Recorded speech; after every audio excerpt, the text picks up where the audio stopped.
नमस्कार। एक बार फिर से आपका स्वागत है health and homeopathy with doctor Anshu में। आज मैं डिस्कस करूँगी मोटापे के बारे में। मोटापा अलग अलग स्टेजेस और अलग अलग कारणों की वजह से हो सकता है। पहले बात हम करते हैं मोटापा जो ओल्ड पीपल में आ जाता है, जिनको अर्थराइटिस की भी प्रॉब्लम है और जैसे जैसे उनका वेट बढ़ता है उनकी वेट बियरिंग जो जॉइंट्स हैं उनमें पेन भी बढ़ जाता है। ऐसे केस में हम काली कार्ब देते हैं 30। इसकी 2-2 बूंदें आप तीनों टाइम लीजिए, उससे आपको रिलीफ मिलेगा। नेक्स्ट आता है, अगर आपको मोटापे की वजह से, आप किसी भी एज ग्रुप के हैं और आपको मोटापे की वजह से आपके मूड स्विंग्स हो रहे हैं और ऐसे लग रहा है जैसे कभी तो रोने का मन होता है, कभी लगता है एकदम से चेंजेबल मूड हो जाता है, कभी हंसने लगते हो, ऐसे केस में इग्नेशिया देते हैं। इग्नेशिया भी हम 30 पोटेंसी में ही यूज़ करते हैं इसमें। और नेक्स्ट मेडिसिन जो आती है वो है नेट्रम म्यूर, जो कि डिप्रेशन के साथ अगर आपको मोटापा है तो उस केस में हम नेट्रम म्यूर देते हैं। नेट्रम म्यूर का मेन लक्षण होता है, इसमें वीपिंग टेंडेंसी पेशेंट की होती है। पेशेंट रोने लगता है, बात बात पे अपने जो सिम्टम नरेट करता है उसको बोलते वक्त भी उसको रोना आ जाता है। बहुत सारी गर्ल्स होती हैं जो स्कूल गोइंग गर्ल्स हैं और उनके पीरियड डिले होने की वजह से, उनके पीरियड जो मिस हो जाते हैं किसी भी कारण की वजह से और वो फैट गेन कर लेती हैं, तो इस केस में हम फ्यूकस मदर टिंचर देते हैं। फ्यूकस मदर टिंचर के बहुत ही ज़्यादा अच्छे रिज़ल्ट हैं। इसकी हमें 20-20 बूंदें दिन में 3 बार गर्म पानी में मिलाकर देनी होती हैं।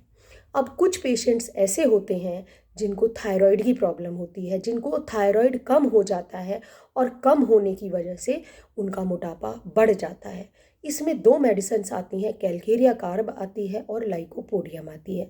कैलकेरिया कार्ब पेशेंट जो होगा वो देखने में फेयर होगा, फैटी होगा और थुलथुला होगा, उसका रंग भी फेयर होगा और उसके हाथ पैरों पे, सिर में बहुत ज़्यादा पसीने की शिकायत रहेगी। उस केस में अगर पेशेंट के ये सारे लक्षण मिल रहे हैं और हाइपोथायरॉयडिज्म भी है तो कैलकेरिया कार्ब बहुत अच्छे रिजल्ट्स देती है।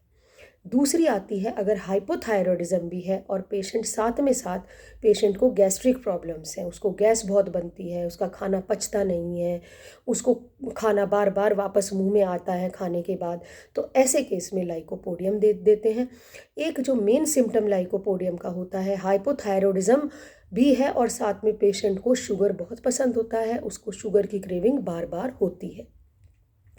अब बात आती है, कुछ पेशेंट्स ऐसे होते हैं, कुछ लोग वैसे तो देखने में बहुत मोटे होते हैं बट उन्हें बहुत वीकनेस होती है, पीली सी स्किन होती है और अगर हम उनका हीमोग्लोबिन टेस्ट कराएं तो हीमोग्लोबिन कम आता है, दैट इज़ वो एनेमिक होते हैं। एनेमिक हैं लेकिन फिर भी मोटे हैं, वो एक बीमार है, वो उनको एक सिक पीपल की तरह हम ट्रीट करेंगे और ऐसे मोटापे को दूर करने के लिए हम फेरम मेटालिकम देंगे। फेरम मेटालिकम ना कि उसके सिर्फ मोटापे को दूर करेगी बल्कि उसकी बॉडी में खून की कमी की भी पूर्ति करेगी। अगर डायबिटीज़ और ओबेसिटी दोनों चीज़ हैं पेशेंट को तो इसमें ग्रेस्प्ड 30 करके एक ड्रॉप्स आते हैं, हम उनको लेंगे। अब बात आती है, कई बार लेडीज़ में मीनोपॉज के टाइम पर जब उनके मेंसेस जो होते हैं, मेंसेस की जो साइकिल होती है वो सीज हो जाती है नेचुरली, उस पीरियड को हम मीनोपॉज कहते हैं और उस टाइम पे वो वेट गेन करना शुरू कर देती हैं। कई बार लेडीज़ को आपने कहते हुए सुना होगा कि जब से पीरियड्स बंद हुए हैं मेरा वेट बढ़ गया है। तो इस केस में 2 दवाइयाँ आती हैं, ग्रेफाइटिस आती है और सीपिया आती है। ग्रेफाइटिस हम जब देते हैं कि पेशेंट का वेट गेन भी है, बहुत ज़्यादा वेट गेन कर लिया है और जब से उसको मीनोपॉज है उसको कॉन्स्टिपेशन यानी कब्ज़ की शिकायत भी है। अगली दवा आती है जो कि बहुत अच्छी है मीनोपॉज के टाइम पे, वो है सीपिया। सीपिया का पेशेंट जो होता है वो बहुत, एक तो उसके चेंजेबल मूड्स होंगे, मीनोपॉज में उसके मूड बदलते रहते हैं और दूसरा उसको बियरिंग डाउन सेंसेशन रहती है। मोटापे के साथ उसे ऐसा भी लगता है टाइम टाइम पे कि उसको पीरियड्स आ रहे हैं, उस टाइप से उसे पेन होते हैं और वो खाने की स्मेल बिल्कुल भी लेडी सहन नहीं कर पाती है। तो इन केसेस में ये दवाई हम दे सकते हैं।